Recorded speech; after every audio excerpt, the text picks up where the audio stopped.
कि आप इन वीडियो को दोस्तों और परिवार के साथ साझा करेंगे। यह अध्ययन आपको बुद्धिमानी से चलने में मदद करे। धन्यवाद।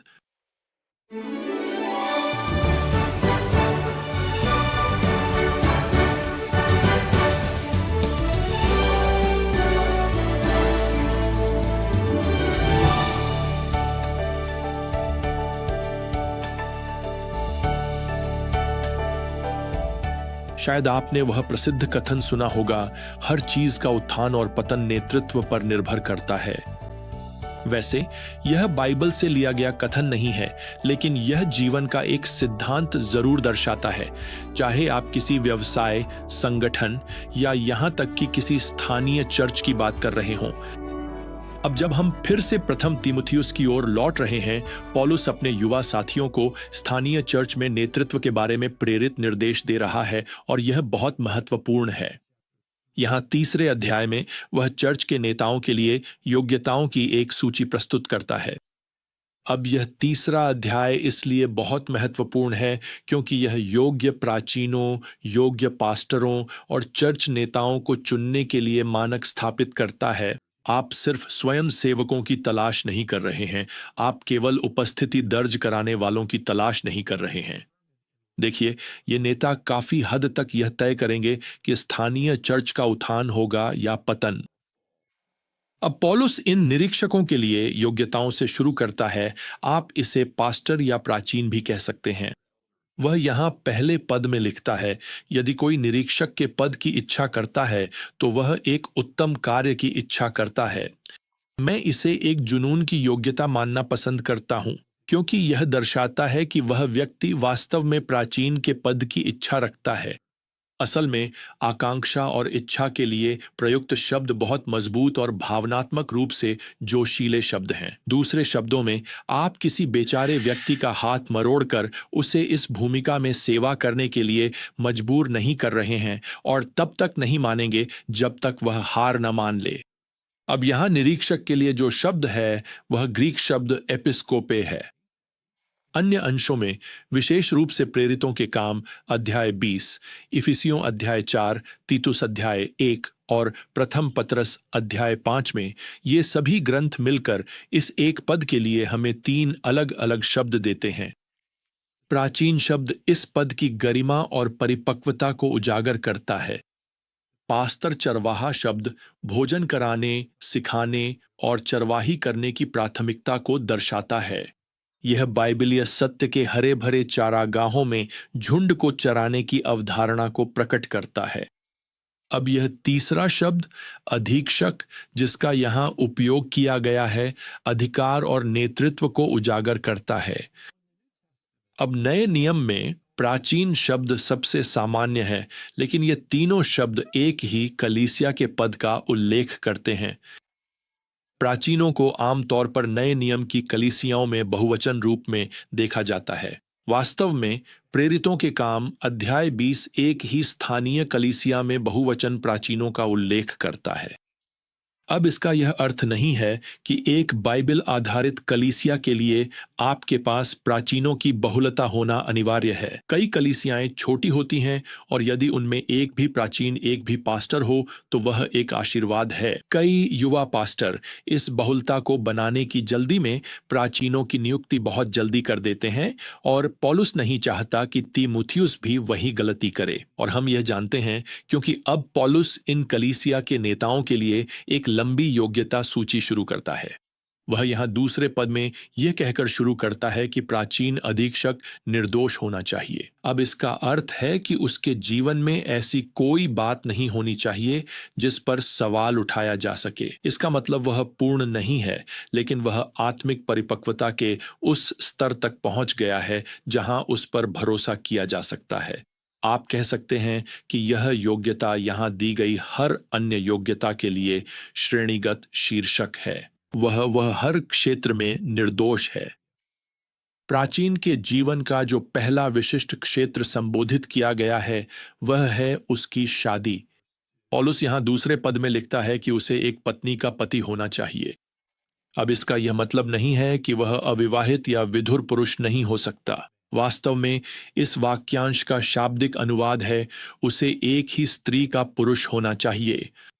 अब मुझे नहीं लगता कि पौलुस यहां विशेष रूप से तलाक के मुद्दे पर बात कर रहे हैं, ठीक वैसे ही जैसे वह बहुपत्नी विवाह के बारे में भी बात नहीं कर रहे।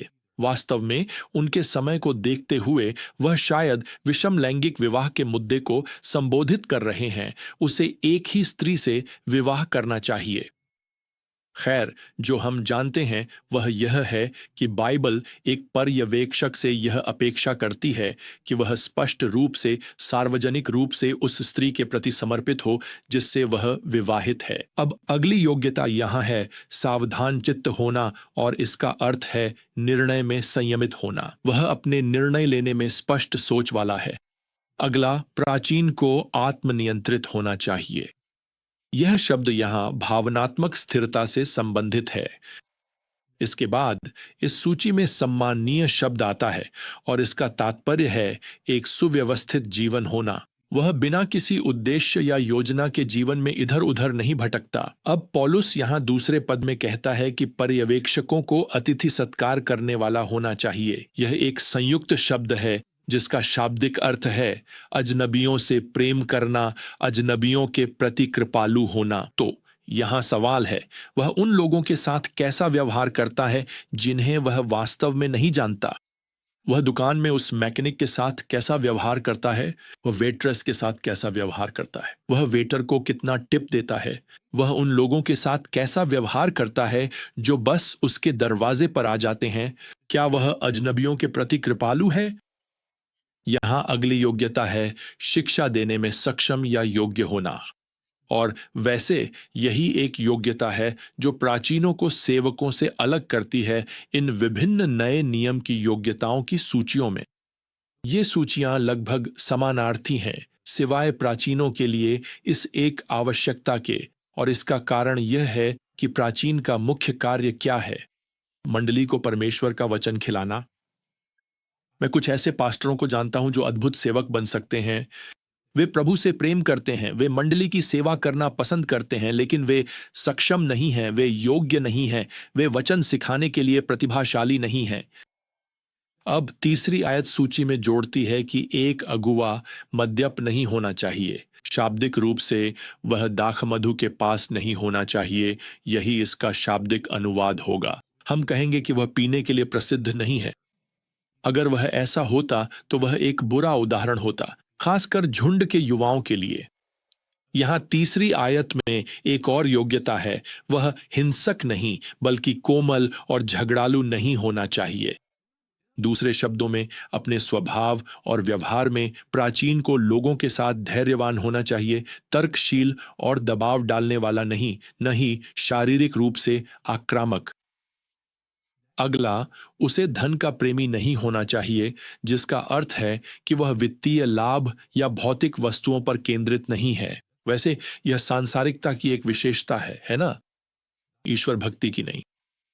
अब पौलुस चौथी आयत में आगे लिखते हैं कि उसे अपने घर को अच्छी तरह से संभालना चाहिए, अपने बच्चों को आज्ञाकारी रखना चाहिए।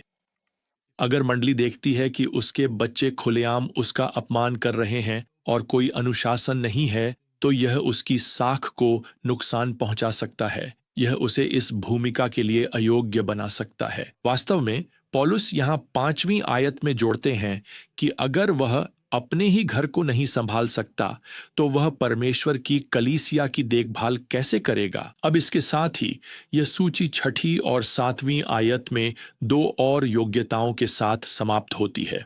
वह हाल ही में विश्वास में आया हुआ न हो और बाहरी लोगों के बीच उसकी अच्छी प्रतिष्ठा होनी चाहिए। इसका अर्थ यह है कि समुदाय में उसकी गवाही और प्रतिष्ठा उतनी ही महत्वपूर्ण है जितनी कि कलीसिया के भीतर है। अब जब कलीसिया इन योग्यताओं की अनदेखी करती है और नेताओं का चुनाव वैसे ही करती है जैसे संसार करता है, जैसे कि आकर्षक व्यक्तित्व, शारीरिक बनावट, प्रभावशाली जीवन वृत्त, आर्थिक स्थिति, तो प्रियजनों, इसमें कोई आश्चर्य नहीं कि वह कलीसिया उठने के बजाय गिर जाती है। अब इसके साथ ही पौलुस तुरंत सेवकों के लिए योग्यताओं की ओर बढ़ते हैं। सेवक शब्द का अर्थ केवल सेवक होता है। व्यापक रूप से कहें तो सेवक प्राचीनों की सहायता करते हैं, कलीसिया के सदस्यों की व्यावहारिक रूप से सेवा करके, जैसे संकट के समय देखभाल, दया कोष, विधवाओं की सहायता और कलीसिया परिवार में जरूरतमंदों की मदद करना। अब सेवकों के लिए योग्यताएं निरीक्षकों के समान ही हैं। 8वीं आयत में लिखा है कि उन्हें गरिमामय दोहरी भाषा न बोलने वाले, अधिक शराब के आदी न होने वाले और अनुचित लाभ के लोभी न होने वाले होना चाहिए। नीचे 12वीं आयत में और योग्यताएं जोड़ी गई हैं। एक पत्नी के पति, अपने बच्चों और अपने घरों का भली भांति प्रबंधन करने वाले। जैसा कि मैंने पहले उल्लेख किया था, मुख्य अंतर यह है कि सेवकों के लिए शिक्षण में सक्षम होना आवश्यक नहीं है, जैसा कि प्राचीनों के लिए है। अब प्रियजनों, इसे गलत मत समझिए। इसका यह अर्थ नहीं है कि सेवक कम आत्मिक हैं। इसका यह भी अर्थ नहीं है कि सेवक परमेश्वर के वचन को नहीं जानते। उन्हें परमेश्वर का वचन जानना ही चाहिए। वास्तव में पौलुस यहाँ 9वीं आयत में भी लिखते हैं कि सेवकों को विश्वास के रहस्य को शुद्ध विवेक के साथ थामे रहना चाहिए। दूसरे शब्दों में, उन्हें शास्त्र पर दृढ़ रहना है और विश्वास की सच्चाइयों को शुद्ध विवेक के साथ जीना है। एक कलीसिया नष्ट हो सकती है, गिर सकती है, जब वहां अधर्मी या आत्मिक रूप से अपरिपक्व सेवक होते हैं। अब क्योंकि सेवक एक तरह से मैदान में सेवा कर रहे होते हैं, वे व्यावहारिक रूप से सेवा कर रहे होते हैं, ऐसे तरीकों से जो अक्सर उनकी पत्नियों को भी शामिल कर सकते हैं। पौलुस यहाँ 11वीं आयत में जोड़ते हैं, इसी प्रकार उनकी पत्नियां भी आदरणीय हों, दोष लगाने वाली न हों, संयमी और सब बातों में विश्वास योग्य हों। अब कुछ अच्छे मसीही हैं जो इस सूची को सेविकाओं के लिए योग्यताओं की सूची मानते हैं। समस्या यह है कि नए नियम में सेविका के किसी मान्यता प्राप्त पद का कोई स्पष्ट उल्लेख नहीं है।